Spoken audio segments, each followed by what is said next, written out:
Federal Executive Council approves issuance of Euro bonds and other securities from the international capital market.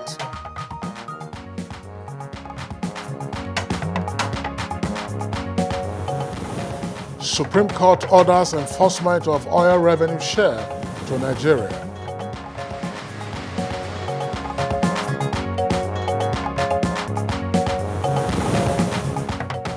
Federal government restates commitment to prioritize the welfare of workers for better performance.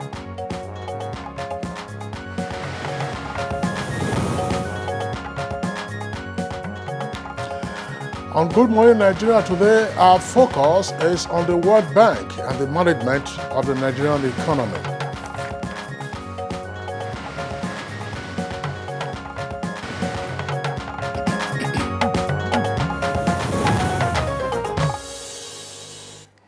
Nigeria is one of the 189 member nations of the World Bank, from which all the countries do receive financial advice and support.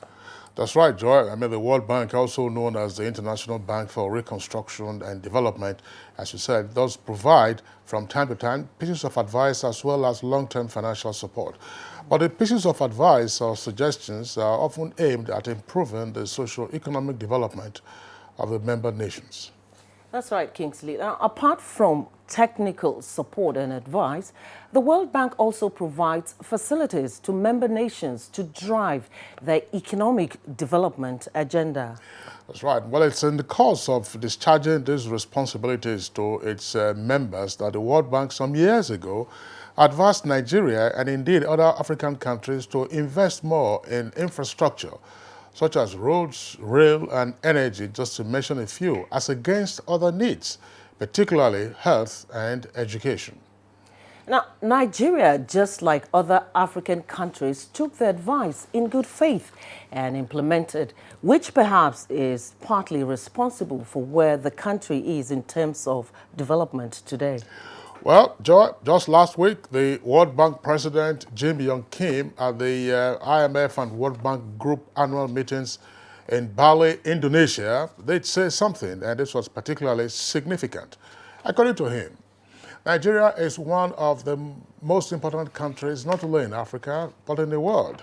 And so we feel that it will be extremely important for Nigeria to really go on a different level altogether in terms of their commitment to invest in human capital. I think that the World Bank has to take some responsibility for having emphasized hard infrastructure, such as roads, rail, and energy, for a very long time, and I think that changed 20 years ago. That was according to the World Bank president. It's interesting that the World Bank president is owning up and saying this. So in view of this development, what should Nigeria do? Is it right to take advice from international organizations, hook, line, and sinker? What do we do now to remedy the situation going forward? This is our focus on Good Morning Nigeria. I am Joy Usiagu. You're welcome to the program. And I'm Kingsley Osadolo. I join my colleague Joy in also welcoming you to this edition of the program, reaching you as always live on the network service of the Nigerian Television Authority. In addition to the questions my colleague has already raised, of course, we'll be taking a look at other perspectives. Why is it that at a time now that Nigeria is seeking to focus on infrastructural development, that we're now beginning to hear that, oh, no, when we asked you to, on human capital development. When they asked us to focus on infrastructural development, what were the policy outcomes? Did we have superb infrastructure during those years? So what is it that we need to do right? How do we balance our policy options with regard to economic management and development? So that will be in our conversation segment. Plus, of course, before then, we have our regular companions, namely newspaper review, business, sports, foreign, and others. In the meantime, let's take the highlights of the morning news. And here is Stella Inamiti with the highlights. Good morning, Joy and Kingsley. Here is the morning news. The Federal Executive Council has approved the issuance of Eurobonds and other securities from the international capital market, valued at $2.9 billion. Minister of Finance Zainab Ahmed who announced this while briefing journalists after a federal executive meeting, said another $60 million facility has also been approved for the Livelihood Improvement Family Enterprise Project in the Niger Delta region.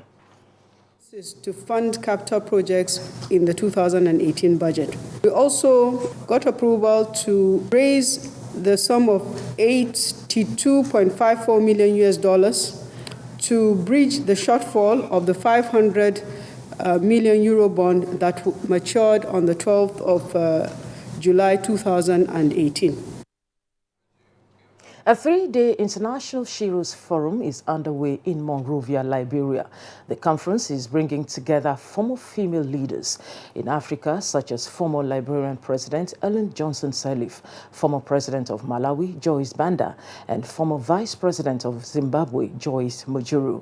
Nigeria's Vice President, Yemi Osinbajo, and host President George Weah, along with other dignitaries, were honored for their support for women's advancement. Discussion at the forum is on why female representation in political leadership is reducing and what can be done to advance participation in leadership. As a wake-up call to women leaders, state actors, and civil society. The load is not lighter when you do it yourselves. We are there to lift the load together. It is my sincere hope that our African governments will put more focus and investment in educating girls. To reach for your life dreams, rise up to leadership. Do not limit yourself. You can be anything you want to be. And so the only way we can achieve our collective goal is to work together in unison. When women and girls are free to reach their full potentials, to get education and to earn equal pay, and to aspire and attain the highest political positions, not once in a while, but all the time, then the full potential of the other half of the population of the world will be unleashed. I wish to declare myself as Liberian female chief.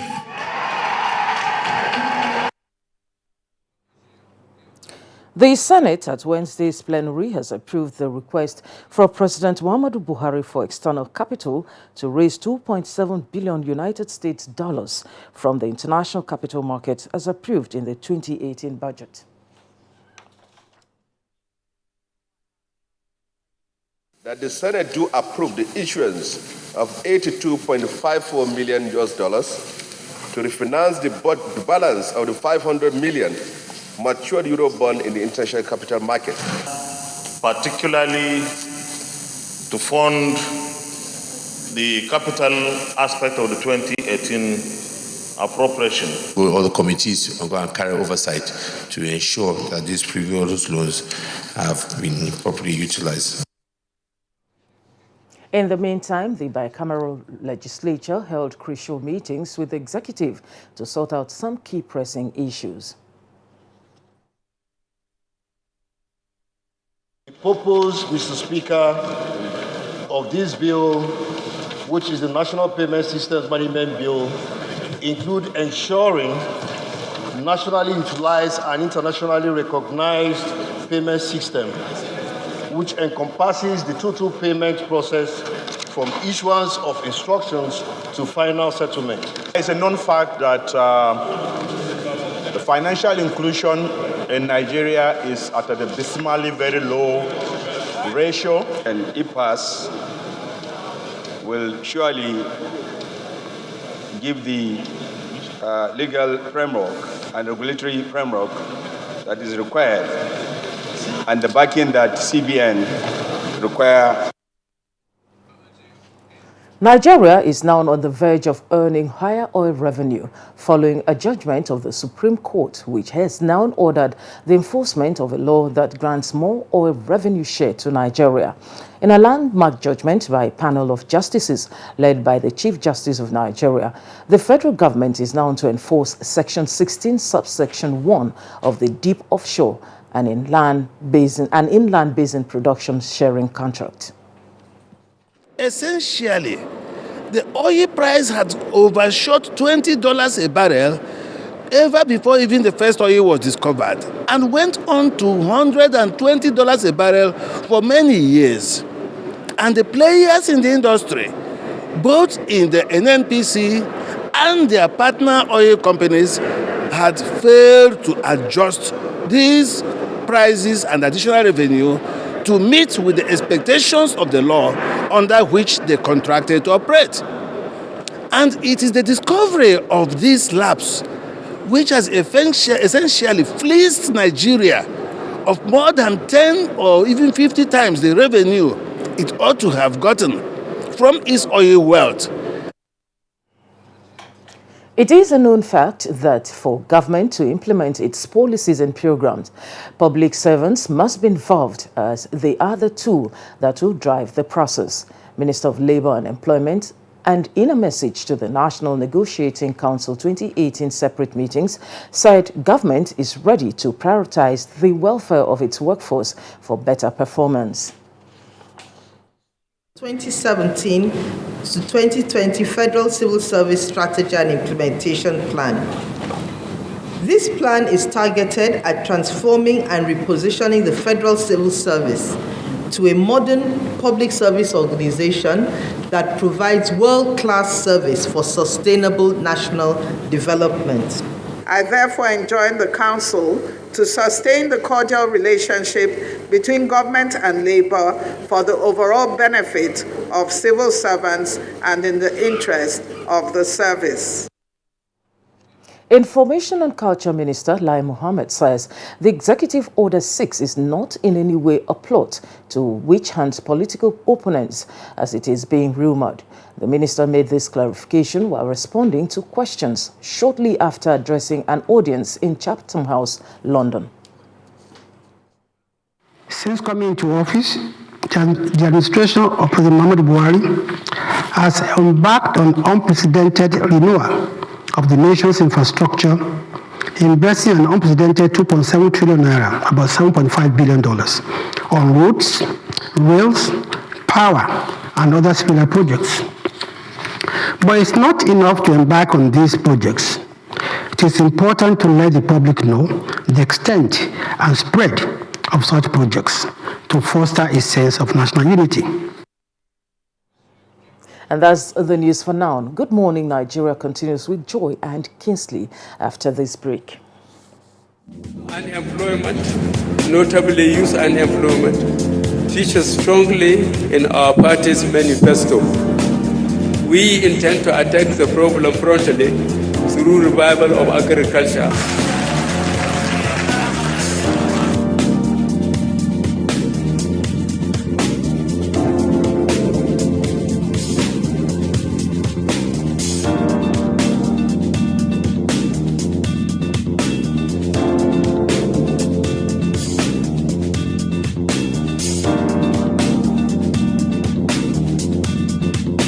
The 30K is going a long way.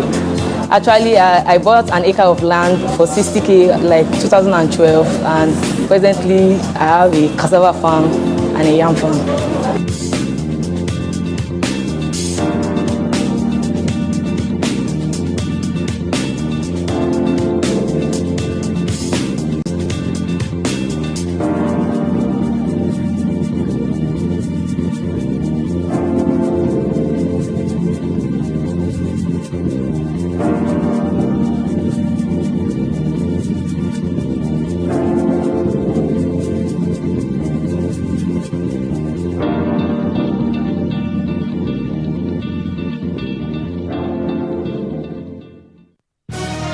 Reorganized, trained, and fully equipped, we are the new improved Nigeria Police Force.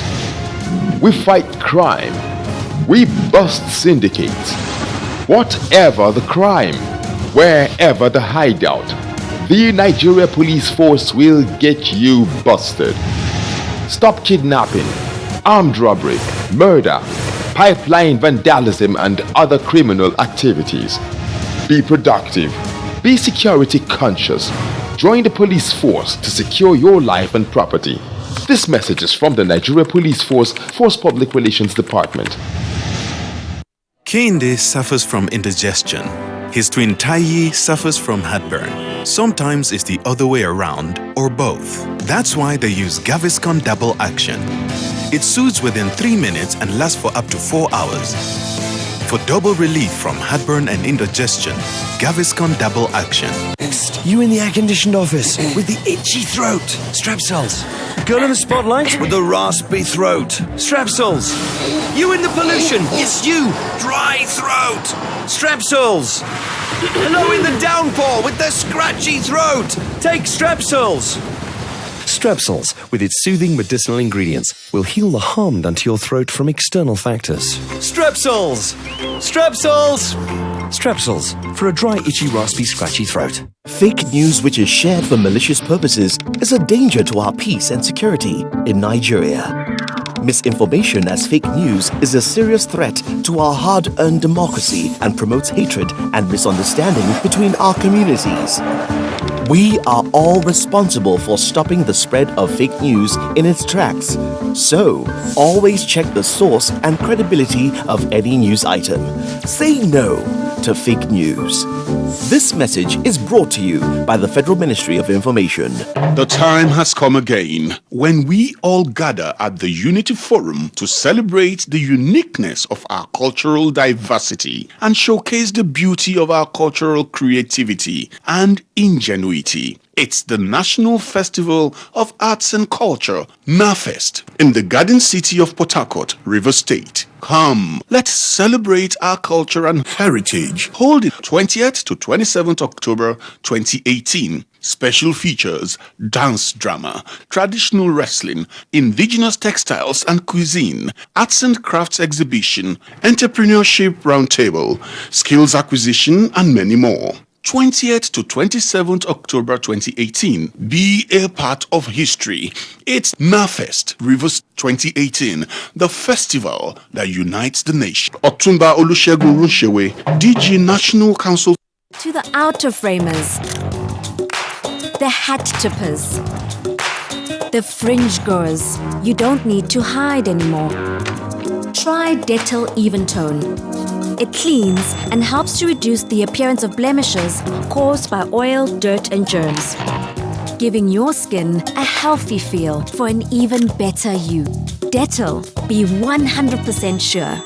Dettol soap is now also available for 100 Naira only.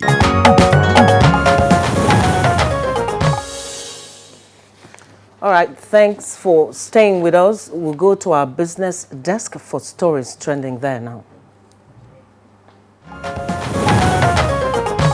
Experts have applauded the impact of President Muhammadu Buhari's administration on human capital development, which they say have created some sort of stability on the nation's workforce, especially with the successes recorded by the social intervention programs. According to Dr. Ono, Nigeria has an astronomical growth in its workforce, hence the need to engage the teeming population in economically viable ventures that impact directly on the populace. Directly or indirectly, skilled and unskilled workers are being engaged. And if one person is engaged, it's a leverage to the family the person comes from, the village, the local government, and it becomes a network that will help the nation as an economic nation.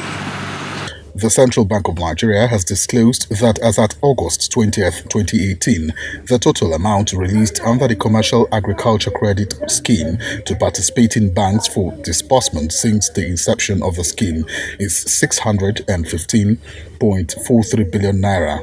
The fund was for a total of 568 projects. In addition, a total of 499.22 million naira was guaranteed to 4,172 farmers under the Agricultural Credit Guarantee Scheme in August 2018. The amount represented a respective increase of 32.9% and 7.8% above the levels at the end of July 2018 and the corresponding period of 2017. The CBN disclosed this in its monthly report for August 2018. Subsectoral analysis showed that food crop obtained the largest share of 318.5 million naira, which is 63.8%, guaranteed to 3,345 beneficiaries. Livestock got 63.3 million, guaranteed to 242 beneficiaries, while fisheries subsector received 62.92 million naira, guaranteed to 272 beneficiaries. Cash crop also got 40.5 million naira, guaranteed to 245 beneficiaries. Next is a graphic representation of closing figures at the Nigerian Stock Exchange.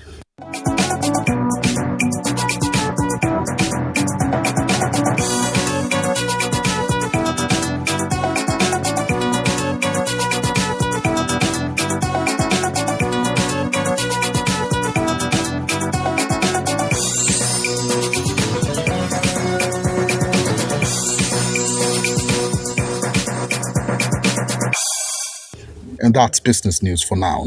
I'm Chimobi Walter Naji. All right, thank you very much for the business package. Next for us now, we'll take a look at some of the stories in some of today's newspapers.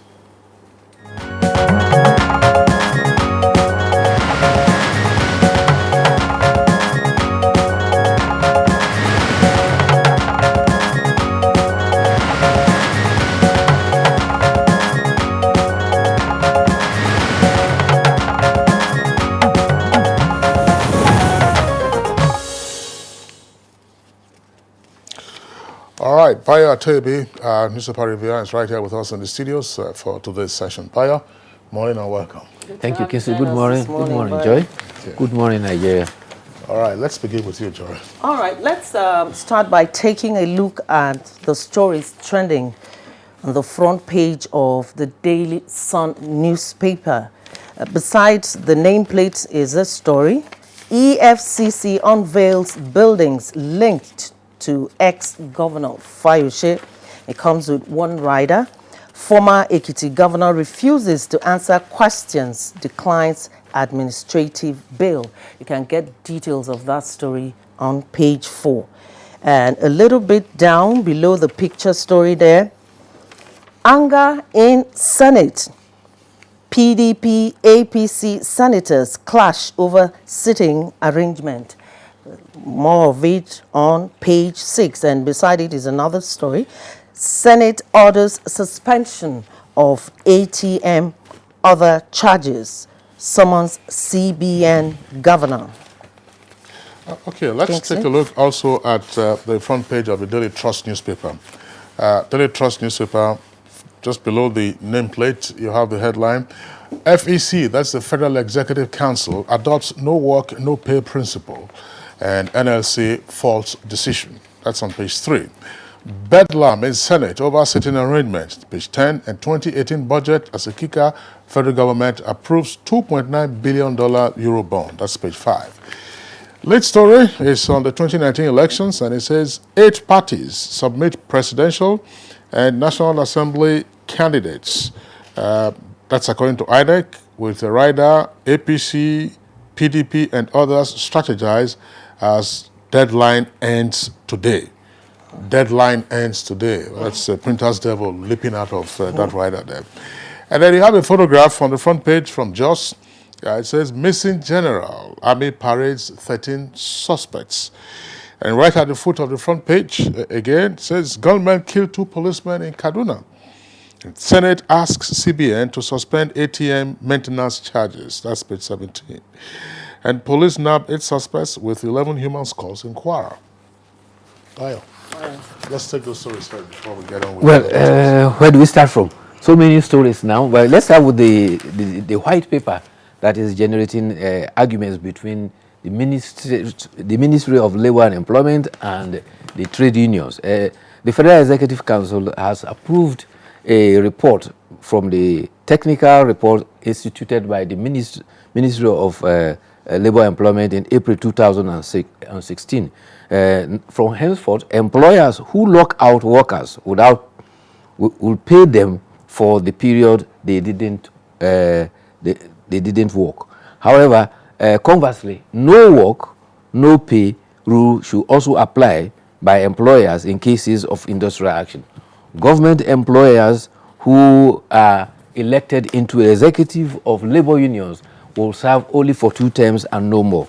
There is also a restriction on private practice. For medical personnel, they now have a 7 years period for residency training. If you don't pass, you have to quit. You have to pass residency. There will be no extension for residency. For private practice, medical personnel as well as teachers who operate private schools are to be prohibited. The outcome of this is the technical committee report on the white paper which the Federal Executive Council has approved. However, Labour has reacted immediately. Labour says that this will not stop union from embarking on strike when they feel it is necessary. They say the white paper will not stop Labour because the right to strike, the right to picket, the right to walk to rule, the right to protest, and the right to peaceful assembly are all inherent in the right of that differentiates a worker from a slave. However, they say they also put in their own. Where collective bargain are breached, workers too will apply no pay, no work. That is about the white paper. However, the reported uproar in the Senate ensued from a point of order that was raised by Senator Basi Akpan. He was raising a point of order on an issue, and then Senator Godswill Akpabio also raised a point of order. At that point in time, the Senate President declined to recognize him, insisting that he should relocate to a designated seat. At this point in time, the Senate leader alleged that the Senate President was being biased, and that was when all the others along party lines joined in the fray. But it didn't last long, for about 20 minutes, and it was all over. At the end of the day, the Senate had to contend with another motion raised by Senator Olusegun Ashafa, and it centers on the question that the central bank should, as a matter of urgency, stop or suspend automatic teller machines, ATM charges, being charged by commercial banks. At banks now, there are ATM charges, SMS charges, transfer form charges, as well as commission on transfer. So many charges. In fact, I recall a mother who was complaining, was trying to encourage the child to cultivate a habit of saving. And so he opened the savings account with about 10,000. By the time the student went to school and came back on holidays, the child had less than 10,000 in the account, because the deductions from monthly deductions from withholding tax and interest and other charges had reduced the amount from 10,000 to less than 10,000. So the whole idea of encouraging the child to save had been completely pulled out from underneath the child's feet. So there are charges. However, the other day, you recall, Kingsley, we discussed this issue. That's right. And so withholding tax is featuring prominently. Are they remitted to the coffers of government? Yeah, usually withholding tax will come when your deposit generates interest. So the interest is, the withholding tax is usually on the interest at the end of the month. Accrued, you know, on your principal, depending on the tenor. I mean, if it's 7 days, 30 days, 90 days, 180 days, and so on and so forth. I don't think people are quarreling, for instance, with withholding tax. No. It's just, and it's a topic that we took on Good Morning Nigeria. Yes, I remember. We did that about 2 weeks ago. Yeah, well, slightly about a month or so ago. I just said, look, banks have come up with all manner of charges. ATM maintenance, ATM card maintenance charge, you know, it comes on the monthly SMS. And this is bulk SMS, by the way. Even for your birthdays, they send you that messages. Congratulatory message. You know, some of these are just nuisance text messages you get from the banks, and you get charged, you know, for those things. So that's part of what we're talking about. I mean, I remember one of the tweets then was saying, look, the ATM card we're talking about, I have already collected it from you, and it's in my pocket. So what are you maintaining in my pocket? If the ATM card is in my pocket. In fact, there was somebody who came from United Kingdom on the social media, said for all the years he has stayed in United Kingdom, he has never been charged for ATM charges. So he found it very strange when he came home and was asked to pay ATM charges. That's right. But incidentally, also, I mean, if you have a deposit in an account, depending on the type of account, yes, from time to time, you know, you could get some deductions, but usually very minimal, because the banks will charge you some nominal fee for maintaining your balance with them. So it's not necessarily the case, unless it's an interest-yielding account, for instance, to say, look, you have, say, 100,000, and what is the tenor? What is the interest rate? How much you get less withholding tax? That becomes your new balance if it is rolled over. So that's that. There are the other issue from the Federal Executive Council. That's the white paper. It appears that this is perhaps the first time in a long while that we are having a resolution come out of the Federal Executive Council with regard to its decision on matters arising from some report on which the government now has a white paper, and then the government is taking its decision on the white paper.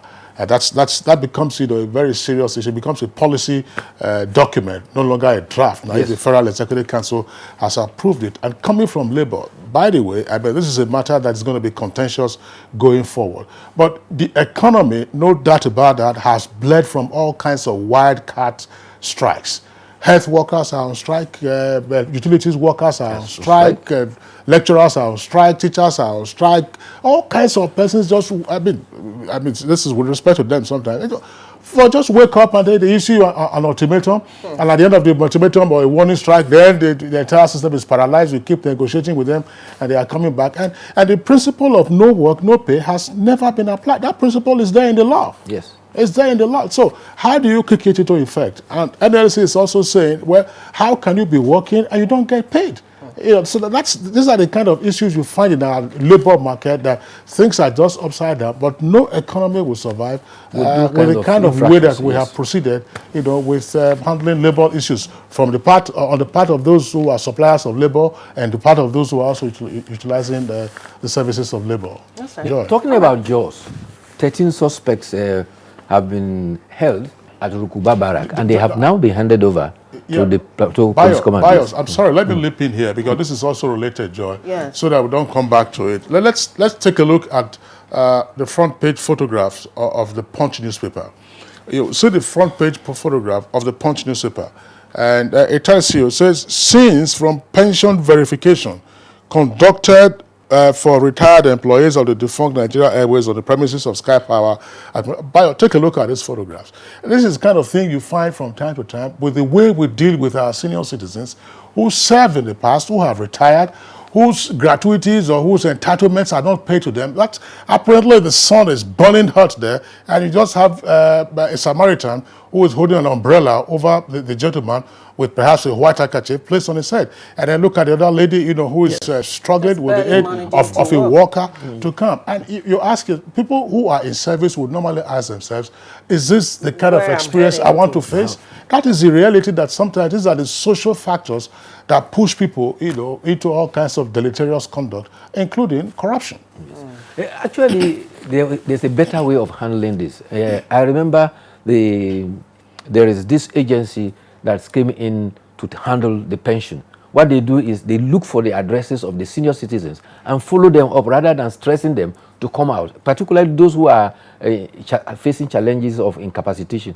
They visit them in their home to do their verification, not force all of them to come to this kind of but the parade. question is, how far have they gone with that? Who is holding them accountable? Talking about the agency now. Yes. So these are issues that we must look into. All right, let's move on now. We're moving to the Leadership newspaper. For the main headlines there, Senate approves President Muhammadu Buhari's 2.786 billion loan request. You can get the full story on page 4. And it comes with a couple of riders. Suspend ATM card maintenance charges. We just talked about that. Akpabio demands Saraki's resignation. And federal government okays 2.9 billion naira euro bond to fund 2018 budget. No threat to 2019 polls, INEC insists. Federal government has invested 2.7 trillion naira on infrastructure. That comment is attributed to the Minister of Information and Culture, Lai Mohammed, and the story is on page 25 in greater details. You can also see the photograph of the Minister of Information and Culture at Chatham House, London, where he is to brief a couple of journalists and some policy makers. Police arrest 8 suspects with skulls. You can get details of that story on page 11. And federal government approves white paper to stem industrial disputes.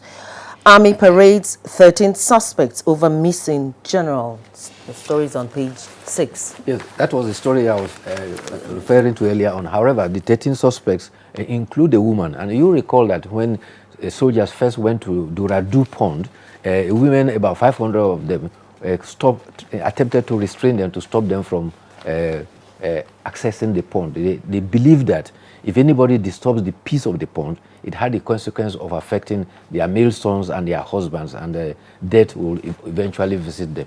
The woman leader is among the 13 suspects, and they have been handed over to the Plateau State Police Command for continuing investigation and possible prosecution. The persons have information about how the general's car was pushed into the pond, and they are insisting that they should provide information about the persons who were involved.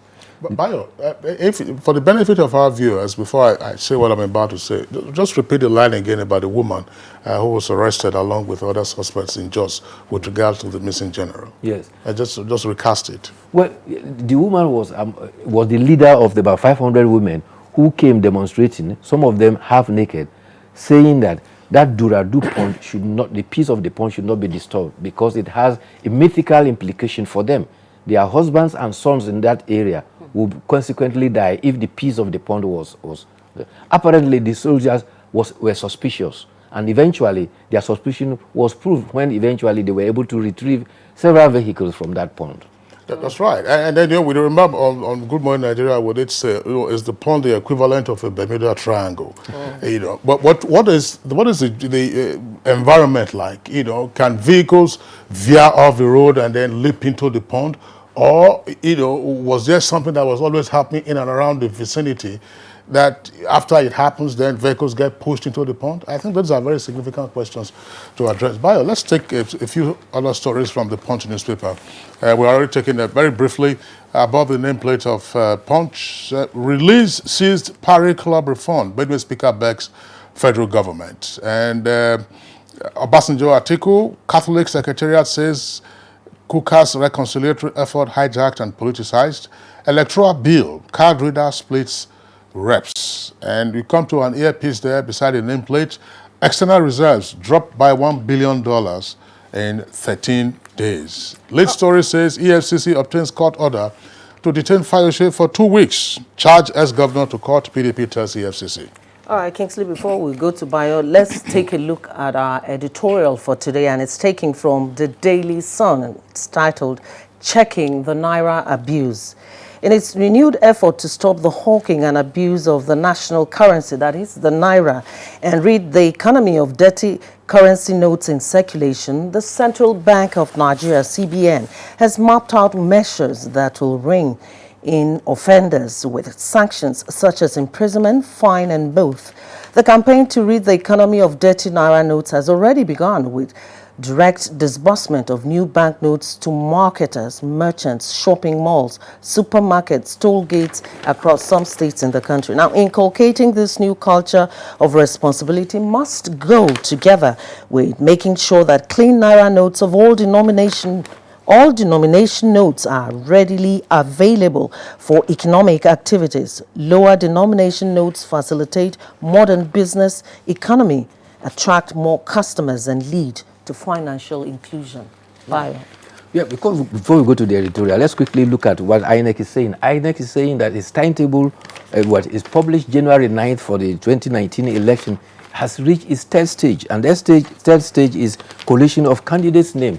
They say that so far, they attended 89 primaries of political parties. However, the closing date is today, and so far, only about 8 political parties have submitted the names of their presidential and National Assembly candidates as required by law. They have less than 24 hours to do that now, or else they will be in default. Now to the editorial. The concern of the editorial is about the abuse of the Naira. And the abuses are at 2 levels. It is illegal to hawk Naira. You go to the market, you find dirty, mutilated notes in circulation. Several times, there have been charges that central bank has threatened banks that they should be withdrawn for circulation. You recall that a bank official was even jailed for recirculating mutilated notes at Ibadan. And that had prevailed in the currency market for a long time. And also, particularly the little denominations are not available. You always find mutilated notes. However, at public functions, you find crisp, mint new notes being used at celebrations. And you begin to wonder, where do they get them from? From the banks, of course. They are not available at the banks. So this is why the central bank itself is concerned. And currently, the central bank says it has a sum of over 1.9 billion in new currency that is going to be in denominations of 200, 150, 20, 10 naira and 5 naira notes to be put in circulation. But meanwhile, they are to adopt what is called a mystery shopper system, watchdog system, and that will entail establishing a mobile court that will entail the police, the judiciary, and banking officials to try persons who are found to be abusing the naira. All right, Bayo Atoyebe, we'd like to thank you very much. Sometimes just enacting a law or a policy doesn't suffice. Yes. Has the central bank, for instance, tried to undertake a sociological study of this phenomenon? Yes. And then to see how you can deal with it, yes, rather than from the legal perspective. You go to an O1 party, you know, it's throughout the week or at weekend. How many persons can you arrest? You arrest a few, and then it becomes a different ballgame. Soludo tried it when he was governor of Central Bank, and right there at the presidential villa, there was an event, and then you saw, you know, the flagrant abuse of Naira notes. So what is the sociology or psychology that drives this behavior of Nigerians? Interrogate that first, and then you'll see how it goes. Bayo Atoyebe, thanks a lot for being with us. Thank you too. See you tomorrow. It's Good Morning Nigeria, still on the network service of the Nigerian Television Authority. We'll take a short break now. When we return, of course, we'll be dealing with the World Bank and its typical advice on how Nigeria should manage our economy, and now how Nigeria should also take a back step. Hate speech is not a joke. It incites genocide and crimes against humanity. Most of Africa's civil wars are caused by hate speech from one tribe against another. We don't want it here.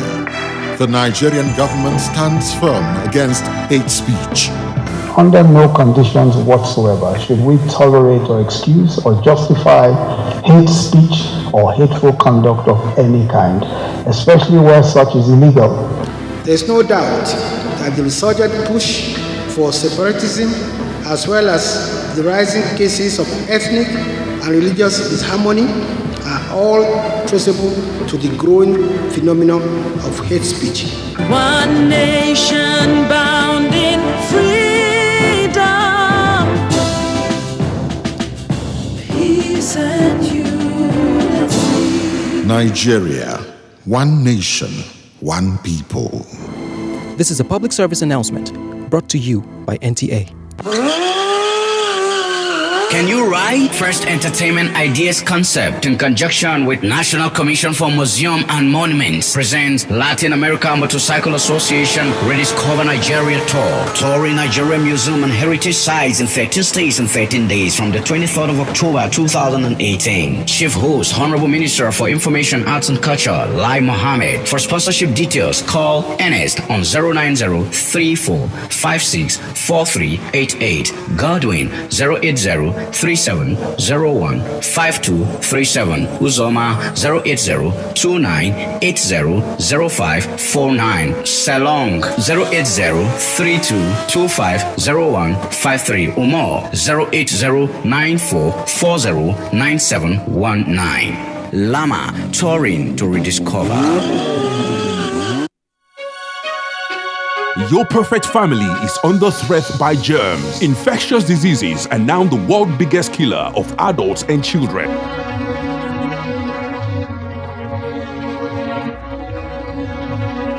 rise. These infectious diseases are caused by germs. They are everywhere. An average human being comes in contact with over 1 million germs daily in unclean water, dirty surfaces, in the toilets, on cuts and wounds, on your clothes. Germs can cause deadly diseases like typhoid, diarrhea, flu, and cough. To protect your family from germs, use the power of Dettol's One Capsule for surface cleaning in your bathing water, in your laundry water, for first aid to protect your family from up to 100 illness-causing germs. Introducing Dettol Antiseptic Liquid in Sachet for only 40 Naira. Endorsed by the Nigerian Medical Association.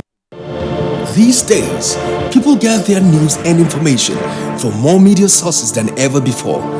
Some of the news and information given are fake, unverified, doctored, and manufactured to create confusion, stir disaffection, and cause disunity. Before you believe or share any news, ask yourself, is this real? Is it from a credible source? Is it verified or verifiable? Fake news is dangerous. Whether you do it for fun or for political gains, real people can get hurt. Fake news, don't create it, don't spread it. This is a public service announcement from NTA. Kehinde suffers from indigestion. His twin Taiyi suffers from heartburn. Sometimes it's the other way around, or both. That's why they use Gaviscon Double Action. It soothes within 3 minutes and lasts for up to 4 hours. For double relief from heartburn and indigestion, Gaviscon Double Action. Madam. Brought us as usual. As usual. You have no problem. For the three you are welcome, sir. As usual, yeah. You take that one. Yeah, take that one. You don't understand? We want Nigerian homegrown rice. Finish. You don't have. Join the rice revolution today. No other rice that tastes like Nigerian rice. Are you sorry? That's the Nigerian rice we are talking about. Chocolate made in Nigerian rice. Healthy food. I'm going to bring Mrs. Mobo to come to chocolate rice made in Nigeria here. And see how it are made. Correct. How they are cook it. Correct. Homegrown rice are good for your health. It boosts our economy and give employment to our people. This message is brought to you by the Federal Ministry of Information and Culture.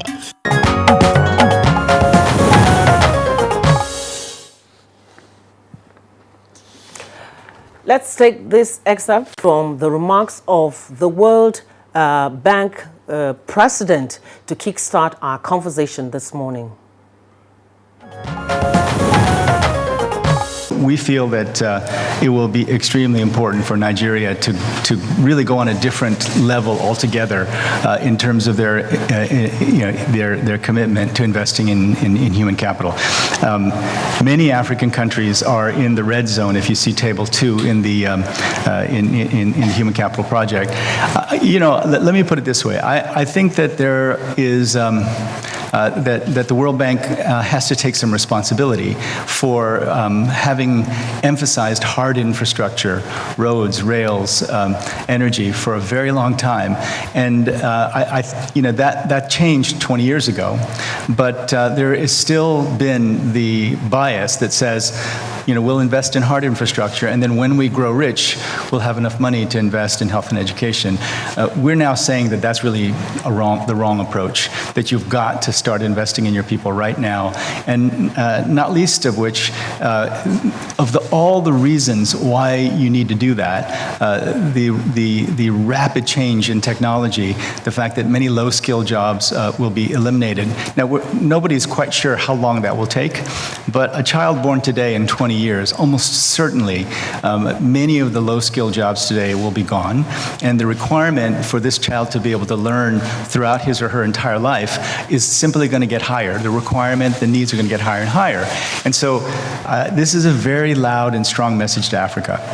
Africa needs to invest more in health and education. Luckily, because our IDA, our Fund for the Poorest Countries, is 50% larger than it was 3 years ago, because we have more financing, we do we can provide more support for African countries. But the message here is that heads of state and ministers of finance have to take responsibility. There's so much waiting for the grants to come. You know, we'll wait, and the activists will help us, and they'll tell the donors, we need more money, we need more money. And what's happened is in many African countries, if they don't receive grant-based financing, they just simply don't spend on health and education. So we hope that this is a loud wake-up call for leaders throughout the African continent, and especially in Nigeria. All right, now that was the president of the World Bank, Jim Young Kim, speaking at the fall annual meetings of the World Bank and the IMF, and the meeting took place in Bali, Indonesia. Now we have guests with us in the studios as well as at network centers to discuss these issues in greater detail. Of course, the guests are all familiar faces on Good Morning Nigeria whenever we are discussing economic matters. First with us here in the studios, would like to welcome Professor Ken Ife, is a macroeconomic policy analyst. Professor Ken Ife, thank you very much. Good to have you here again. Thank you. Okay. We are expecting a guest to join us from our Benin Network studios, but if we get it all clear to go to Benin, of course, we'll connect with him. But from Lagos, we have two guests, Joy. Yes. Now, to our Lagos Network Center, we have Shuaibu Idris. He is an economic and financial analyst and member of the National Institute, MNI. It's a pleasure to have you join us this morning. And thanks for having me. Still in Lagos, we also have one of our regulars, Tilewa Adebajo, who is also a financial analyst. Good to have you join us on the program this morning. Good morning, Kingsley. Good morning, Joy. All right, gentlemen, thanks for being with us on the program this morning. As we said, we're expecting another guest at our Benin Network Center. If it does come, of course, he will join us in this conversation. But let's just begin with guests in Lagos. With our guests in Abuja here, Professor Ken Ife.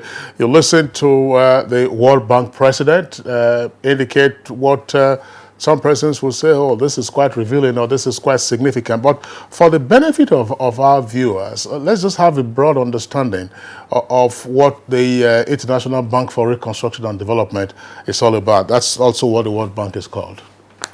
Well, I think it's good that World Bank has confessed that there have been some misallocation of priority. And that's the same way as IMF would have also apologized for the years of structural adjustment where no country has anything to show for all the intervention and the conditionalities. Now, there is truth, great amount of truth in what has been said. There's absolutely no question that investment in Human Development Index is important, especially in the context of the rapid growth of services in Nigeria, which is over 52%. So what is driving the service sector in Nigeria is Human Development Index. You know, it's ICT, you see those sectors that are doing well, Nollywood, all of those sectors in that. So they have potential, and we need to support that. But not at the expense of infrastructure. That's where I would have to disagree with him. Infrastructure, first of all, brings investment into the country. I'm sorry, Prof. You're already driving into the meat of this conversation.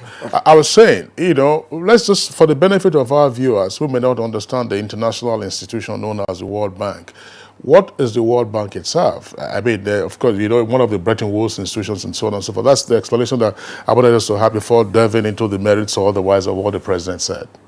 Well, it's, as you said correctly, is one of the Bretton Woods institutions. You have IMF, you have World Bank, you have...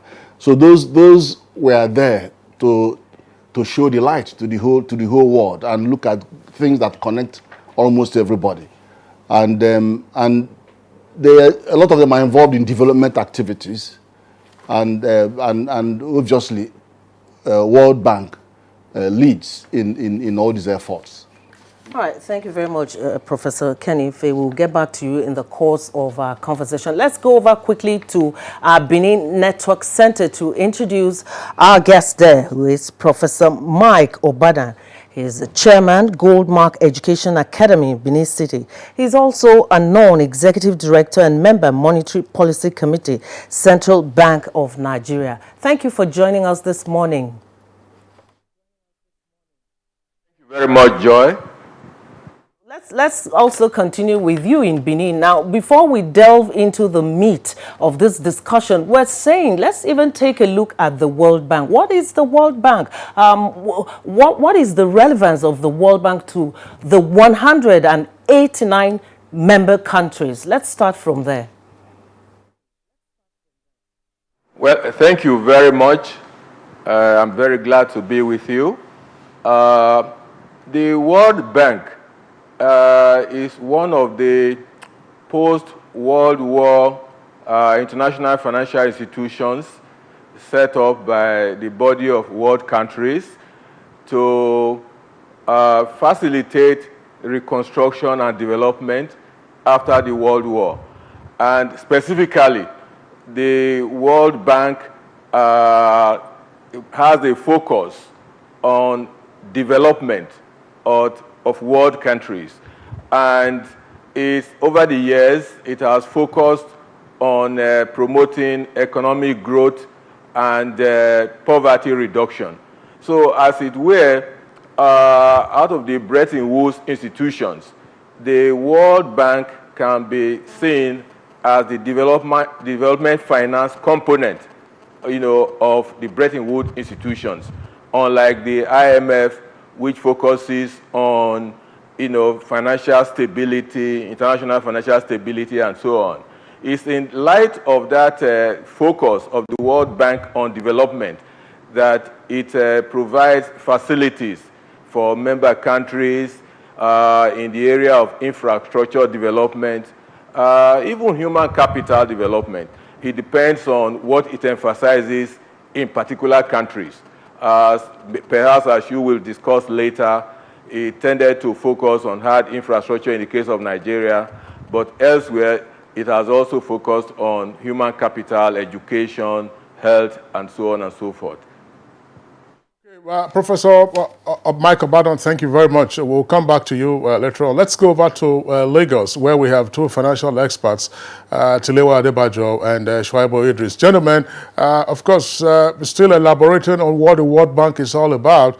What are the terms of interaction between the World Bank and its member states? We know that the World Bank also has some other subgroups, such as IFC and MEGA. We'll kick off with that. That's Tilewa and then Shuaibu.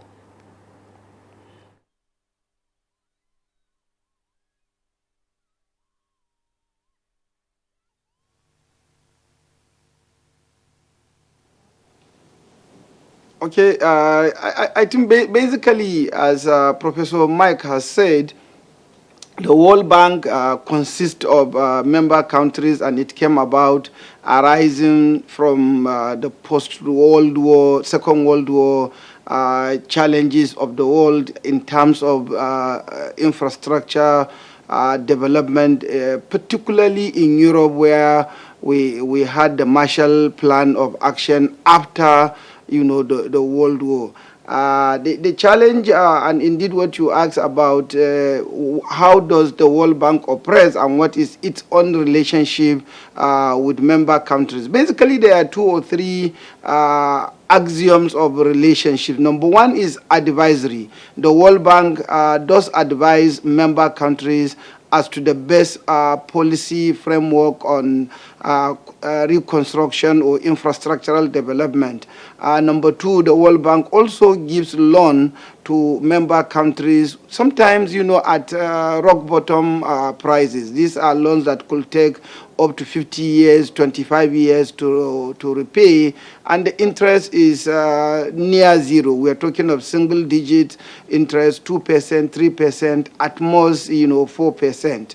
And until last but not the least, is the World Bank does give grant to member countries, countries that are considered as highly indebted or poor nations, such as, say, Niger, Chad, and other countries of the world that are considered extremely poor. They get some form of grant, which is just money targeted to develop a particular section or sector of a country's economy.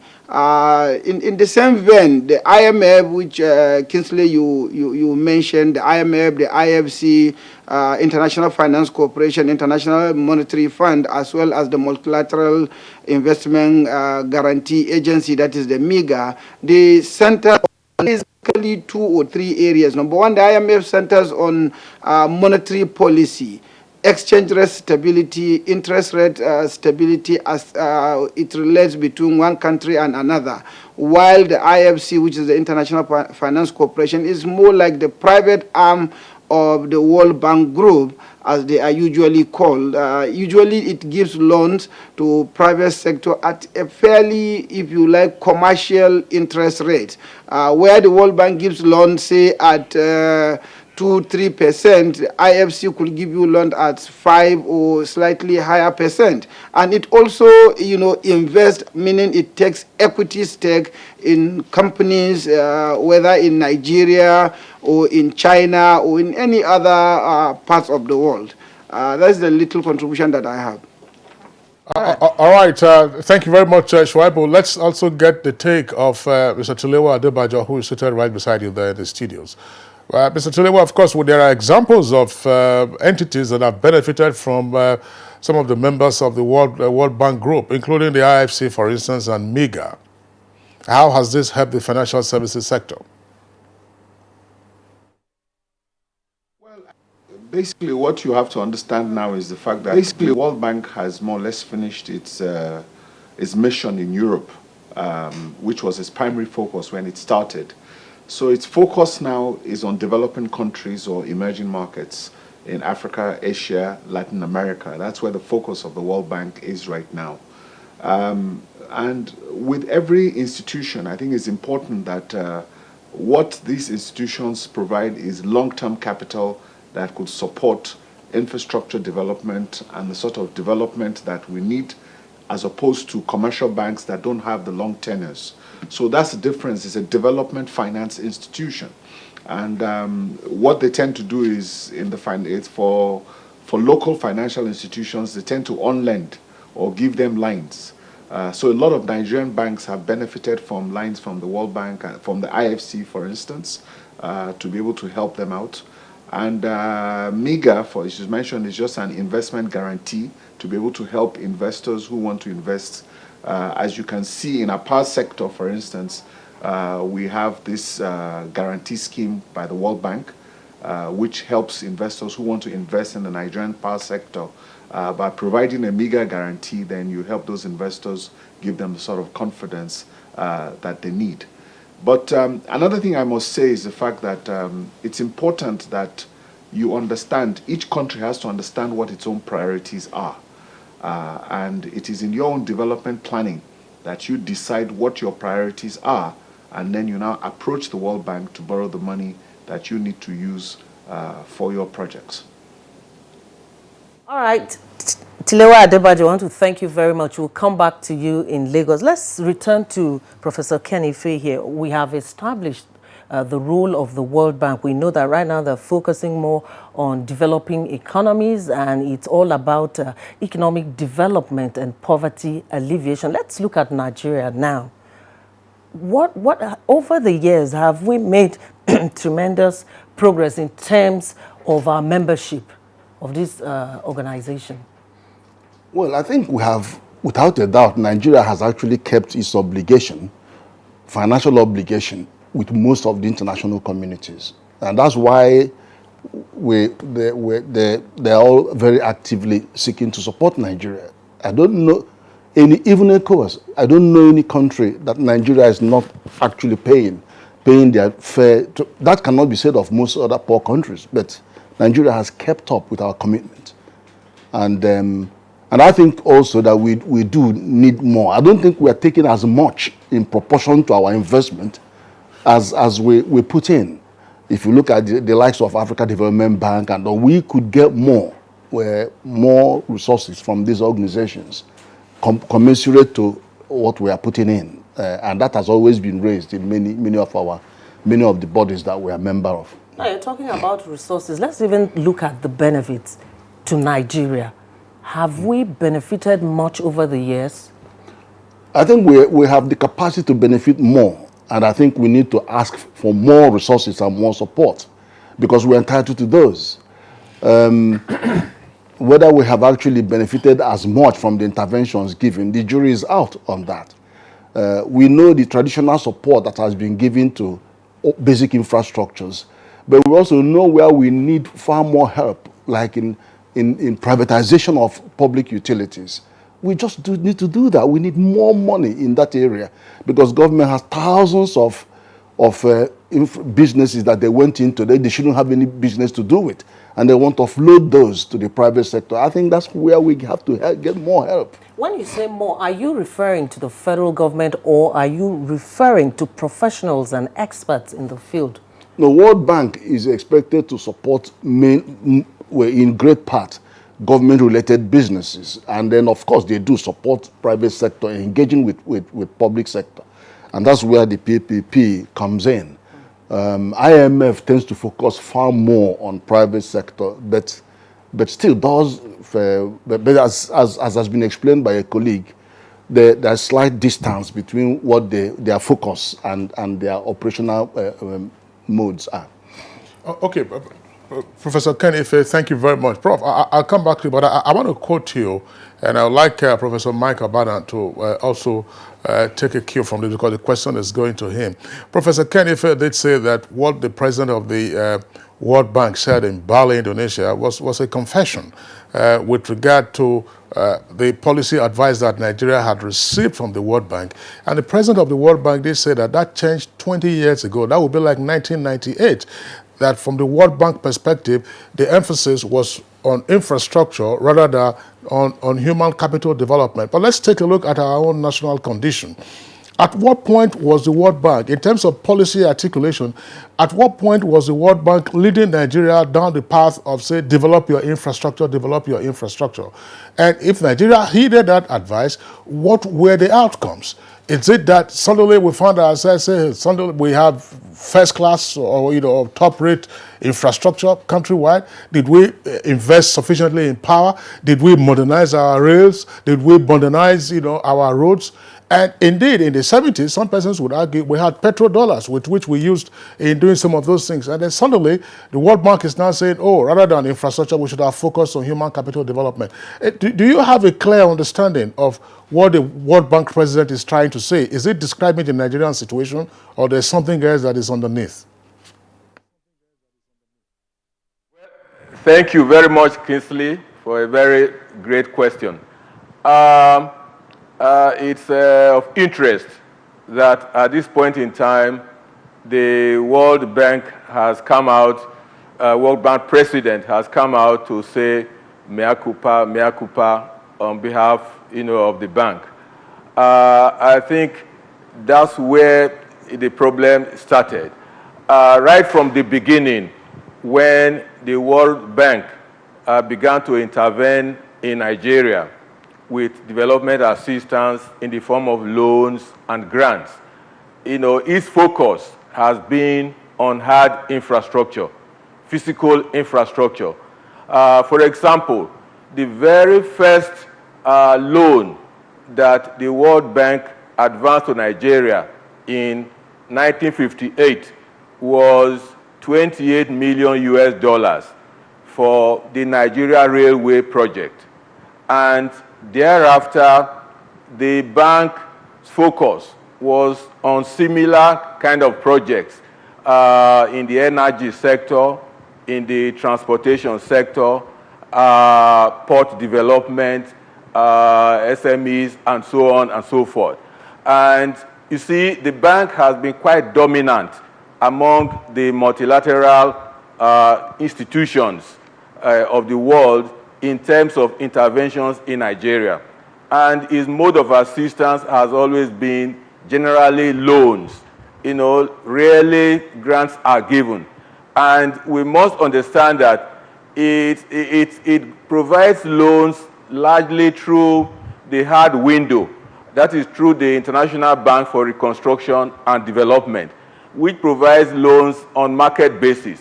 But the bank also has the International Development Association, wing, which provides very soft loans to Nigeria and other developing countries. So what it means that right from the beginning, the bank's perception was that these poor countries, Nigeria included, needed hard infrastructure. But I will say that, yes, hard infrastructure in the context of a poor developing country is very important.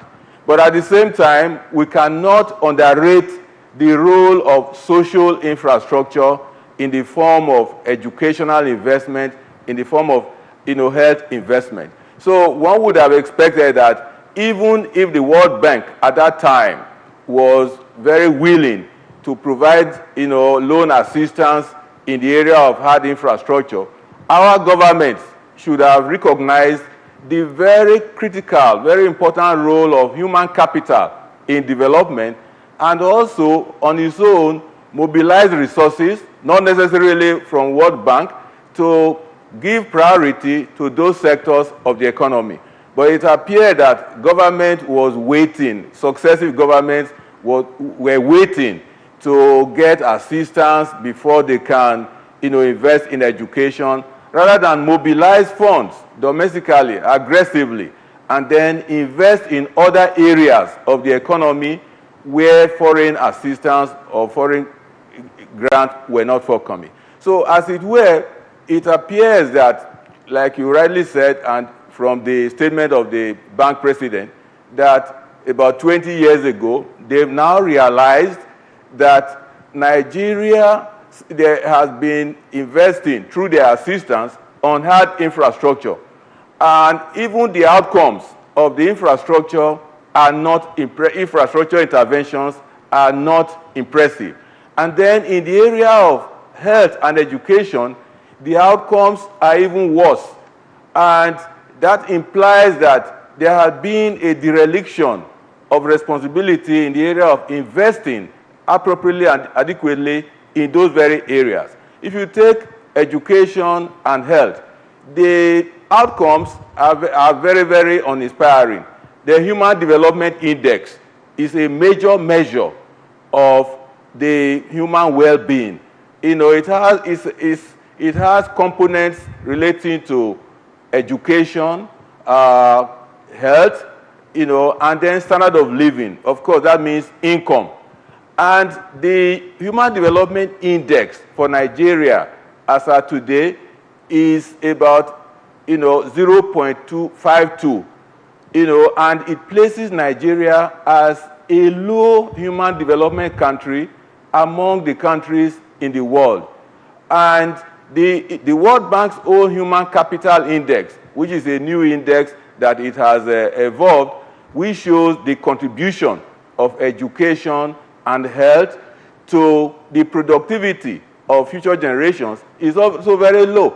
Nigeria is at the bottom. So if you look at the various education, health indicators and outcomes, you will find that the country has not been doing well.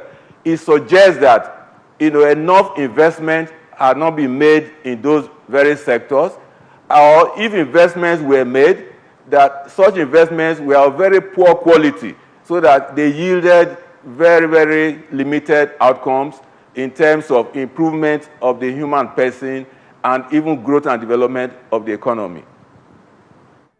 Professor Mike Obada in our Benin Network Center. Now let's go over to Lagos to get the perspective of our guest in the studio. And I'll start with you, Tilewa Adebajo. It is okay to get advice from the World Bank. But again, if you come back to Nigeria, we have professionals, we have financial analysts, we have people who can advise the government in terms of policy. Do we need to take everything we get from the World Bank? How about looking at our own organic situation back home here and do a competitive analysis of the situation before taking whatever we get from international organizations? Thank you very much. That's a very good question. Charity, they say, begins at home.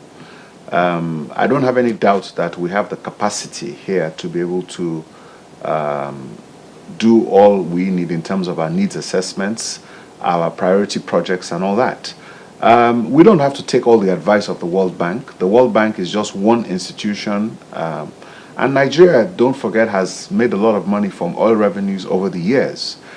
So our oil revenues, the question we need to ask ourselves really is that, yes, while the World Bank president might say all these things, as the professor has told us from Benin, the economic professor from Benin told us, the first investment in the railways was in 1958.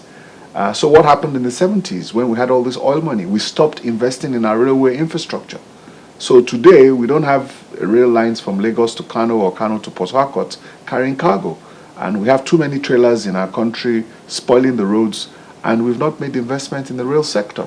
So is that the fault of the World Bank? The question is no. So what were our own planners doing? These organizations that you talk about, they're just to provide you with a facility. It's a question of what you do with that facility and how you use it. We have the Kainji Dam, which was built in the 70s by the Niger Dams Authority then. That investment in Nigeria today is one of the best investments we've ever made in the power sector, because up till today, that is one dam that is consistently generating power not only for Nigeria, but is also exporting to other parts of the world. So we've had some successes in the infrastructure we've invested in. We need this infrastructure. But the question is that what happened to our universities? At the end of the 1980s, Nigeria had one of the best educational systems in the world. Our doctors, our lawyers were competing with any other country globally. A lot of our doctors now went to America, and they are revered there in America. If you go to America today and you say you're from University College Hospital in Ibadan, any university in America would take you up as a doctor. That's the sort of standards that we've created. Now, what has happened today? Is it the World Bank that caused the lack of investment in all these assets over the years? The question is no. At the end of the day, you have to have your own economic planning model. You have to decide on what you are going to do. The same thing with our health sector. We had a lot of teaching hospitals in this country where people from other African countries also used to come to our teaching hospitals. What is the state of those teaching hospitals today? Everybody is now going abroad to India on medical tourism and other countries that was not the case before in Nigeria. So we cannot begin to blame the World Bank for all these things and a lot of the failures that we've had in terms of our infrastructure development, not only on the health and education side. We let that down. Hard infrastructure is important. All these things are important. But you need to have somebody at the leadership that has a vision for this country to be able to plan to make sure that we do these things properly. Now, our population has been expanding. But the fact is that our economy is not growing as fast as our population expansion, and clearly we're not able to cope with the sort of infrastructure that is going to support our population. So this population we're talking about of 180 million people is fast becoming a liability. If you have 180 million people, then you're supposed to have 180 million people who a significant portion are in the middle class and can able to consume and to be able to give government the taxes and the revenue they need to be able to develop adequate infrastructure. We're not doing that. So my own question is that charity begins at home. The World Bank is an institution. It provides you with loans of various tenors and everything. So you have to decide as a country, what do I need these loans for and how do I need it to develop my country? They can advise you, you can do this, but at the end of the day, like you've said, we have the skills, we have the people, we have the capacity to be able to plan and do what we need to do. The question is that, does the government listen to this advice? And what are policy people doing? What is our national development policy? What are our policy implications? What is the medium-term development plan for this country? We don't have it. And, you know, if we do not, anybody who does not plan is planning to fail. And that has been the irony of Nigeria. And the population growth is not helping matters because we can no longer cope with the level of population we have in Nigeria. We can't provide for our people anymore. That is where the problem is right now. So let's leave the World Bank out of this, and charity begins at home. All right, Mr. Tilewa Adebajo, thank you very much for your perspective. But I just would like Shuaibu Idris to respond to some of the aspects I'm about to raise. Tulewa was talking about the fact that, listen, this World Bank would advise you, would make suggestions, but it's the options are actually left to you. Now, what one found, particularly before Nigeria got debt relief under the Obasanjo administration, we saw in the 80s and particularly in the 90s what was then referred to as a constriction of the policy space. Sometimes there were reports, by those who covered the finance and economics bit that the Nigerian national budget often had to be subjected to clearance by the Bretton Woods institution. And this included that, of course, a collaboration involving the World Bank and the IMF, indicating what policy choices were available to Nigeria. And this was on account of the debt overhang that the country had incurred from the late 70s and then, of course, got aggravated in the 1980s. So did all of this, in a sense, affect the policy makers at the time as to what options they could take so that in this postmortem there are lessons to learn going forward?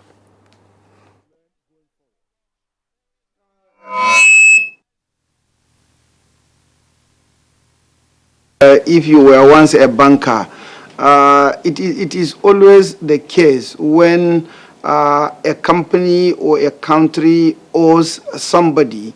Therefore, once you are indebted, you need to be careful. You are indebted to me, and I need to know where are the sources of your revenues, how do you make the money, and how do you intend to spend the money so that I can be guaranteed, repayment of my old loans.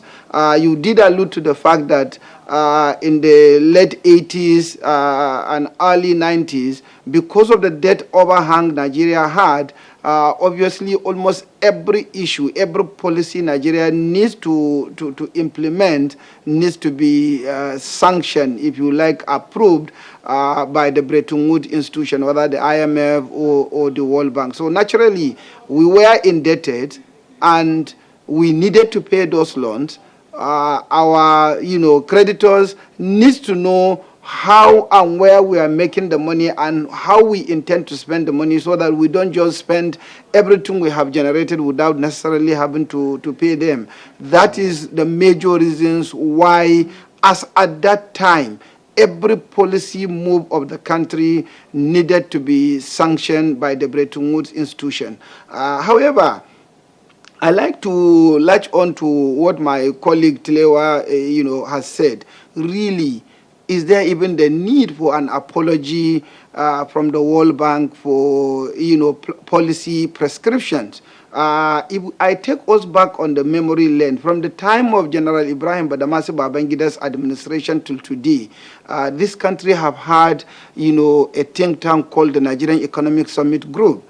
In the last 30 years, annually, there is an annual, economic summit group presentation done in Abuja, wherein experts suggest to the Federal Republic of Nigeria the policy prescription that the economy needs.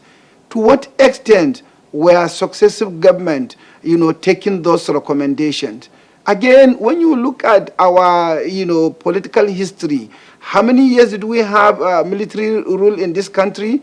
What were the budget allocations to defense, to agriculture, to education, to other sectors of the economy during the military regime? If you remember, if you take a trajectory of the newspapers that were published during those years, some of the times you will see headlines, defense for whom and for what.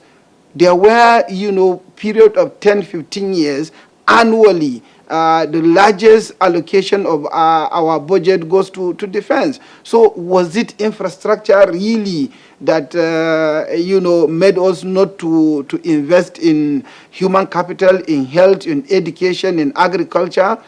Was it really also the fault of the World Bank that made our economic planners not to give priority allocation to some of these sectors? I think we need to, again, take ourselves back to our own home, like Tulewa said. Charity should and must begin at home. We need to tell ourselves the bitter truth. We were wrong, and we never had a plan. During the First Republic, we had a national development plan. Up to the time when the military came into governance, we had a national development plan that were being rolled. But subsequently, what happened? We were not planning. And like Tlewa said, failure to plan is planning to fail. And I think it is high time that we come back to our senses and begin to imbibe the culture of development planning. Thank God today we have the Vision 2020 plan that we are implementing. We have the National Economic Reconstruction and Growth Plan, and we have other development plan of the federal government. And I do pray that these efforts are sustained and they continue, and as we make some mistakes, we retreat, correct the mistakes, and then move on. Otherwise, we will just continue to sit down and think that someone sitting down in the comfort of his or her office in Washington, D.C., that is where the World Bank is located, they will dictate to us what policies to do and what not to do. If we do that, I think we will be completely a failed state if we're not careful. Right, Shuaibu Idris, Tilewa Adebajo in Lagos, and Mike Obadan in Benin, and Kenny Faye with us in the Abuja studios. Gentlemen, we are still on, but we'll take a short break now. Can I see your particulars, sir? Officer, my particulars no dey here. In that case, you'll have to come with me to the police station. Officer, which levels? Where I for find you something make you take arrange your weekend. What?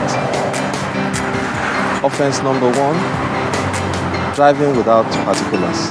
Offense number 2, trying to bribe an officer of the law. I won't harass Nigerians or take bribe. Change begins with me. This message is brought to you by the National Orientation Agency in conjunction with the Federal Ministry of Information and Culture. For years, the NTA has been promoting science, technology, arts and crafts under the tagged name National Children's Expo. We are set with another edition as we gather children around Nigeria. Junior category ages 6 to 12 and senior category ages 13 to 18. The theme for Expo 2018, achieving self-sufficiency in agriculture, meeting the challenges of security and exposition of alternative energy as pathways to national development. Date, October 21st to 25th, 2018. Venue, NTA Headquarters Arena, Area 11, Garki, Abuja.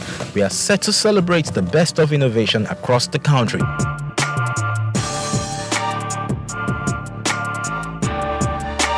NTA ETV, promoting learning.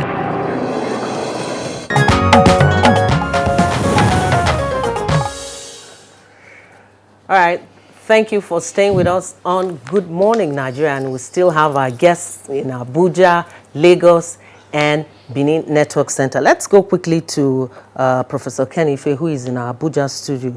I want us to still toe the line of economic planning model. If we look at Nigeria, we're talking about the caliber of the models we have here. Why are we not considering the issue of human capital development? I mean, it's not rocket science. You don't need the World Bank to tell you about the importance of having an enlightened and educated population. You are right. In fact, let me even draw you to one example. When the ERPG plan, Economic Recovery and Growth Plan, was done, remember there was mention of 4 pillars, their infrastructure, agriculture, industry, and there was nothing else. I think it probably took the intervention of the VP to include social and economic inclusion. So the 5th pillar was actually, so you could see how that human development area was actually, it has to be brought in.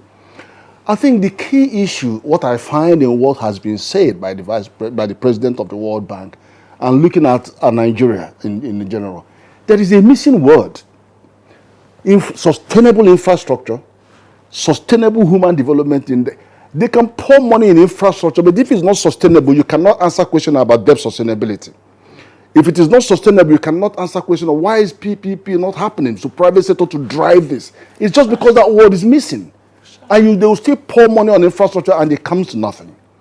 Then if you don't do the same on human development, You're going to see money going into education, but you can't find how it will be sustained. You see more money going to pay for primary school in local government, but you still can't see the engine that will drive sustainability of investment in education. And if I give you an example, there is so much, Nigeria, we have over 140 universities, and over half of them are owned by private sector. People still say there are too many investments, but the quality of it is poor. America has 300 million, we are 200 million. But how do you explain 2,600 universities in America? They're not training for Americans, they're training for the whole world. So that is business. University education is a business. You can only come to that when you add sustainability, sustainable investment in education. That's when you can pay attention to that. Then you come to health. You think you cannot make health business? Then go and explain why $1 billion is paid on travel, on tourism, on health, medical tourism. So if we invest sustainably in health, that can create not only a platform for Nigerians, but also the whole of Africa. People will come here to do operations rather than Nigeria go to other countries. So the word missing is sustainable. So that anything you're investing in, look at how it could be sustained. In infrastructure, why is private sector not driving that? PPP. Why is the debt issue still being mentioned? Because there's no debt sustainability approach. So we actually, constitutionally, we have actually come to doing something, because the Fiscal Responsibility Act said, okay, you shouldn't be external borrowing, there shouldn't be external borrowing except if it is for capital projects. And then put one restriction saying, look, no more than 3% of our deficit to GDP. So that's fine, but you couldn't define the debt ceilings for the others, for domestic and external. But what it hasn't done is to address sustainable infrastructure investment or capital investment, because that would have said, look, wait a minute, yes, you're going to put this on this road, that road, how sustainable is it going to be? So you still find government putting anything called infrastructure on the external borrowing budget, but many of which are not going to be sustainable. They will not be able to pay themselves, repay themselves, and that comes back to debt sustainability. So we need to carry that word. That is the key word. Wherever we are going, no problem, but you must have that key word, because that's what enables the country to regenerate itself. Now, still staying with you, talking about sustainability, I want to look at the education sector. Now, you just said that education, health, these are all things that you have to get into PPP. For Nigeria at the moment, would you look at the education sector and say that is what we enjoy? Because if you take a look at some of the private universities that are coming up, how many people can afford to go to these private universities? Well, you are correct. But the thing is, when you subject, the banks, the World Bank, they actually included, very recently, social, economic, and environmental sustainability in the assessment of projects. They have it there. But what I'm saying is, how strong is the case for economic sustainability? Because once that is in there, you have to demonstrate. You are going to borrow money. Why is he going to repay the money? Then you now find out that whether it's education or whether it's health, you have to address the capacity of this project to regenerate itself. And that is the key. Otherwise, and what you say to government, because there are other priorities of government, they may have some rural things they want to do. They can do that. Use your own budget to do all other things that tickle your fancy. But when you have to go out to borrow for this purpose, you have to subject it to sustainability tests, economic sustainability tests.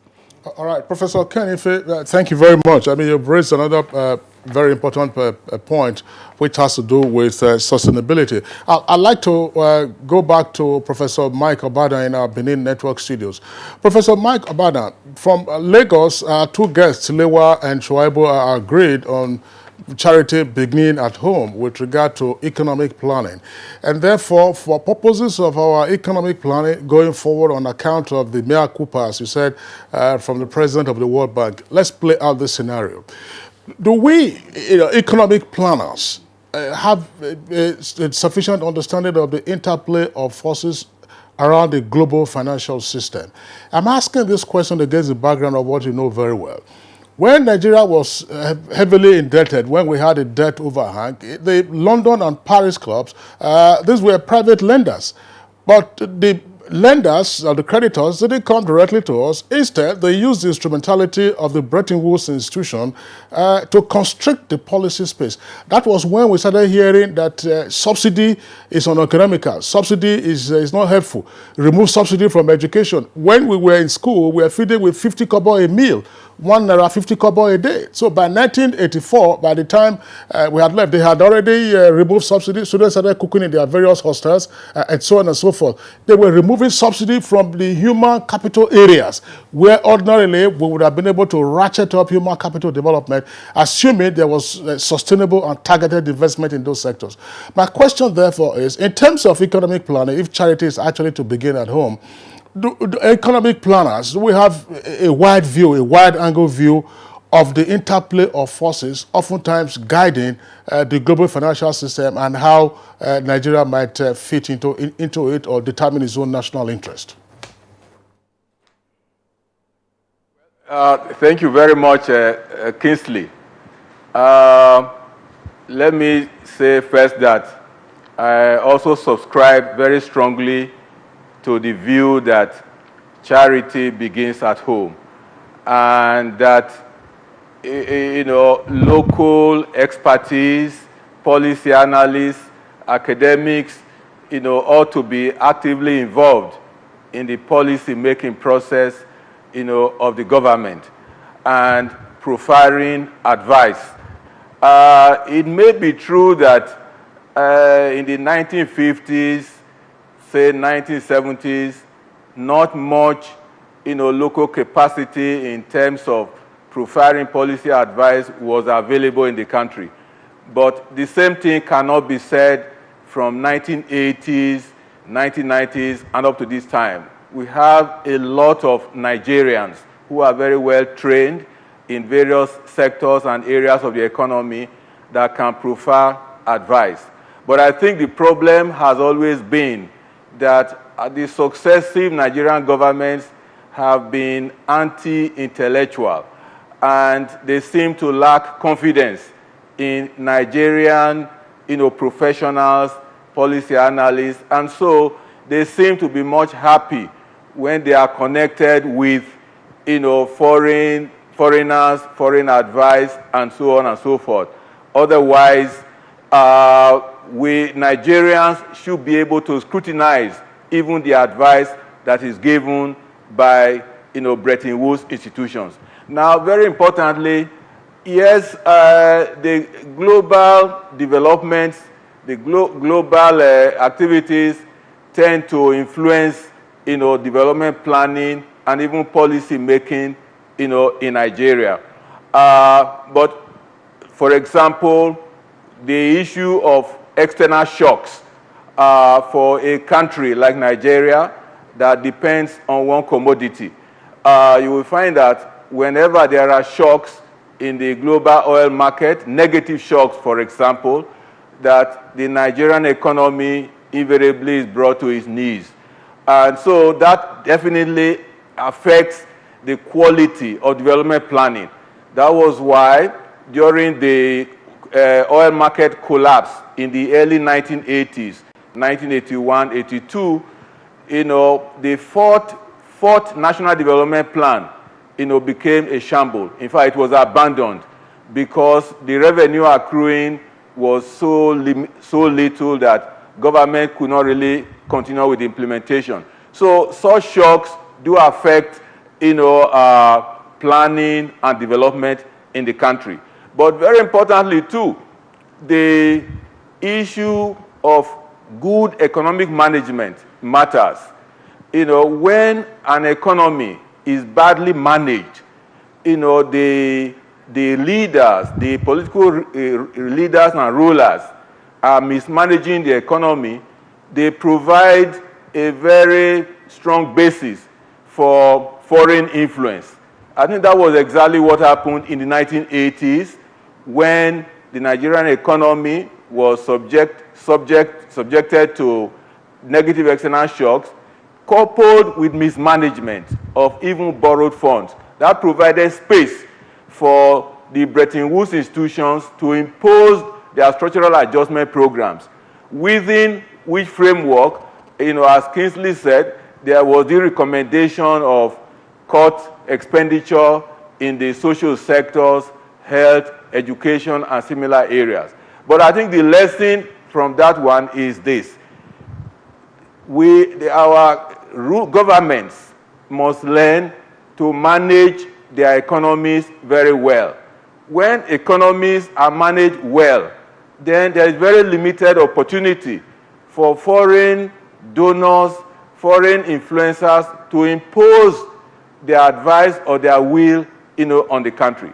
So if the oil market is good and revenue, foreign exchange and domestic revenue flows are also good, and such revenues are being used judiciously, devoid of corruption, then there will be no reason that the country will not have adequate resources to invest in education, to invest in health, and also to invest in needed economic or physical infrastructure. So it's important that the economy should be managed very well. Otherwise, we provide very big space for foreign do-gooders to take over control of the economy, as had happened a number of times, in the past. All right. Thank you very much, Professor Mike Obadan, for your perspective. I'm just wondering, Joy, we'll go over to our Lagos network studios now to get responses from the Tilewa and Shuaibu. I'd like, gentlemen, Lagos Network Center, to raise this perspective, following from what the other two guests have said. That's Professor Kenife as well as Professor Mike Obadan. Here we are now. The World Bank says, all right, the emphasis on infrastructure seems to have been somewhat skewed now, focus on human capital development. But under our current circumstance, there has been an emphasis on infrastructural development because we see the huge deficit in our infrastructural sector. So how then do we balance all of this with the demand also to invest on human capital development versus infrastructure, which is valuable to drive economic growth and development? Plus, the point articulated by Professor Ken Ife, making it sustainable, and rather than going again on borrowing that will constrict you if you are a debtor, why don't you get in the PPP? Tilewa first. Very much. I think let us start from a very large, very high-level perspective. One of the biggest sources of revenue for us in Nigeria today is oil. Between 1977 and 1980, Nigeria hit 2.5 million barrels of oil production daily. Since then, Nigeria has not been able to reach or cross over 2 million in a sustainable manner, let alone hitting 2.5 million barrels. That means that in the last 30 years, we've not invested in our oil sector, a sector that is supposed to be the goose that lays the golden egg. So that is a sort of deficit that you're looking at in terms of financing, or in terms of investments into various sectors that is setting us back in the country today. Now, even if I had to answer that question, the first thing is that where is the economic blueprint of this country today? Where is it? Show me one document that says that in the real sector, over the next 10 years, these are the investments we're going to make. But right now we are at this level, and now the next projects are this. So apart from the sustainability, which Prof Ken was talking about from Abuja, it's important also to have that plan. Let's take a look at the railway systems. Now, the Abuja Metro is coming up. That was a project that has gone through about 3 successive governments. The Kaduna Abuja Rail was started by Obasanjo through Yaradua, Jonathan, and now commissioned by the Buhari government. So you see, these sort of projects are not projects that it takes time. And I think we have to find a way to be able to put this not only into an institutional framework, but we need to back that institutional framework with legislative backing, just as we've done the Fiscal Responsibility Act. Because the problem is that if you take a look at consistency in policy making, that's another challenge that we have. So that's a big problem that we need to address very, very quickly. And having said that, I think what is important going forward is that these projects, I think we need to be able to put money into projects, and these projects have to be able to pay for themselves. I think, like Prof has said, we have concessioning. We've not looked at concessioning many things. We've not looked at concessioning a lot of these infrastructure projects. Government is clear does not have the money to pay for these things. Government right now is using 55% of its revenues to service debt. So right now we're in a situation whereby this current administration has put about $12 billion more into debt because they've been financing a deficit. So our debt profile is now about 75 billion. So we need to sit back and we need to restructure our economy. That's what we need to do. We need to sit back, we need to restructure this economy. We need to shift the focus away from government, and we need to encourage concessioning. We need to encourage the PPP, and we also need to encourage privatization. And this takes a lot. There needs to be also political backing, because government as it is can no longer sustain this development by itself. And we have to take a look at alternative means of restructuring our economy and putting a plan that is based on concessioning, privatization, and PPP partnerships. That is the only way we can move forward in terms of getting ourselves out of all these issues. But more importantly, there needs to be a blueprint. You have to have a plan. If you're going to do railway development, then we need to know what the projects would be. We need to know how we're going to finance them. And then we have to make sure that there is sustainability over successive governments. And that takes planning. That blueprint, I tell you, is what is missing right now. If we put that planning blueprint in place and we can sell this project to the international community, then there shouldn't be a problem. We have a Nigerian abroad, Ogunlesi, who is a cousin who's a brother to your very good friend. And this is a gentleman who is managing global resources all over the world and is investing and buying all kinds of airports over the world. That's a Nigerian. So if you speak to people like that, we have the capacity as Nigerians to be able to get this blueprint in place. People like that can develop this blueprint for you. There are many people, as you can see, all the distinguished guests in this gathering, that can put that formula together with experienced Nigerians in diaspora who can come together and put a blueprint together that will be acceptable not only to us in Nigerians, but will get the buy-in of the international community that will also bring in the additional funding that we need to make these things work. Unfortunately, I will tell you this, it's not rocket science. It's very doable. We just have to have the political will and we have to have the leadership to get these things done. So, Idris, let's have your take on this. How do we balance these demands now? The government is proceeding with infrastructural development. World Bank is saying, focus on, now shift the focus to human capital development. The government is also doing that, but we know that the resources are spread thin. Our debt profile is increasing. And Professor Kenife says, look, make infrastructural development in a sustainable manner. Shuaibu Idris, let's have your take on this. Honestly, I fundamentally disagree and differ with the World Bank position. For me, the two, issues must be taken concurrently. There's no reason whatsoever someone will come and tell me that as a country, Nigeria does not need railway lines to connect, say, Kaduna to Maiduguri or Lagos to Calabar. I mean, I will definitely disagree with that, because I do know that part of my economic development hinge on such infrastructure. And if someone comes to tell me that today I have an installed capacity to generate just about 7,500 megawatts of electricity, I need not to invest money to generate electricity so that I can unleash the economic potentials of this country, I should desist from investing in such infrastructure and now shift focus to education or human capital as it's generally called. I will fundamentally disagree. Honestly, I do disagree with the World Bank in the position that emphasis should be on education and health. The two must go together. The fiscal infrastructure plus, the human capital should concurrently be, balanced and funded in a sustainable manner. Anything short of that, honestly, is harakiri to say the least.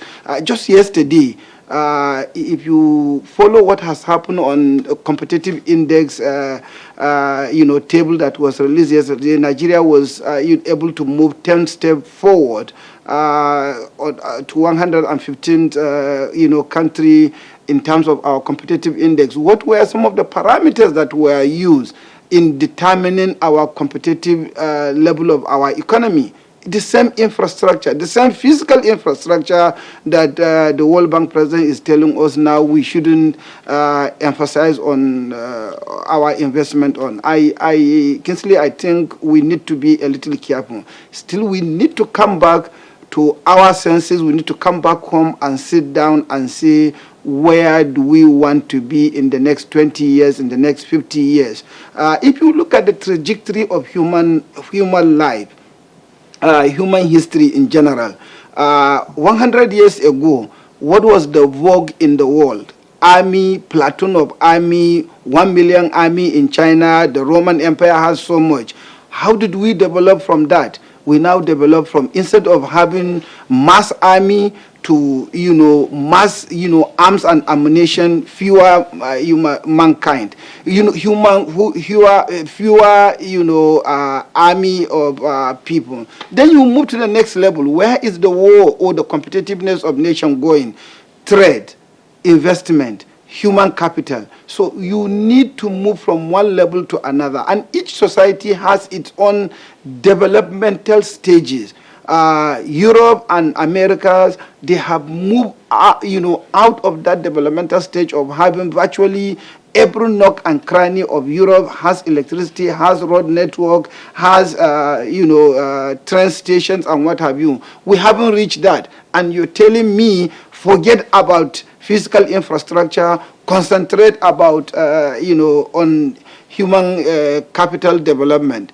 To say the least, I beg to differ, and I will categorically and forcibly suggest to government of Nigeria not to take that, approach, but to look at the two situations jointly instead of putting emphasis on one as against another.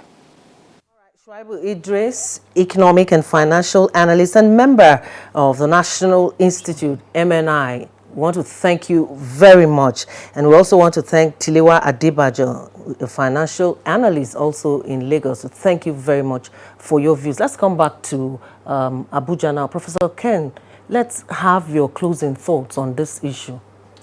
Yeah, we've done justice to the advice, but there are three other major advice that were rolled out, Nigeria, targeting Nigeria. One is that the consequence of the global trade war going on right now would mean that we have to invest more on regional trade. That was a big advice. So we should be looking at our Africa continental trade and also our ECOWAS. So see whether we're going to get going there. Second advice on debt sustainability and where they offer to help develop debt sustainability frameworks.